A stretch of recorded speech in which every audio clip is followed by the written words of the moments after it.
खबर शामिल करते हैं मेलसी से। मेलसी में यालाबारी और बारिशों की वजह से फसलों को शदीद नुकसान का सामना है, जिसकी वजह से किसान परेशान हैं। उन्होंने आला हुकाम से मदद के लिए मुतालबा किया है।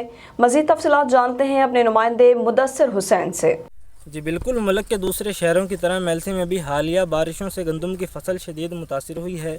महकमा ज़राअत के मुताबिक मेलसी में 82,413 एकड़ पर काश्त गंदम को नुकसान पहुंचा है, जिससे गंदम की पैदावार में 10% कमी का खदशा है।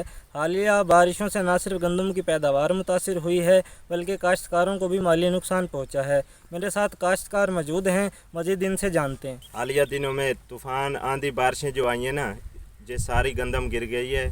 इस गिरने की वजह से औसत गंदम की कम आएगी और हुकूमत से अपील है कि इसका रेट बढ़ाया जाए ताकि हमारी गंदम को बहुत नुकसान पहुंचा है। आप देख सकते हैं वो सब मिलिया मेट हो चुका है। आप हुकूमत से गुजारिश है कि वो हमारा अजाला पूरा करे। जैसा कि इनका कहना है कि इस नुकसान का हुकूमत अजाला करे ताकि किसान को होने वाले माली नुकसान का अजाला किया जाए।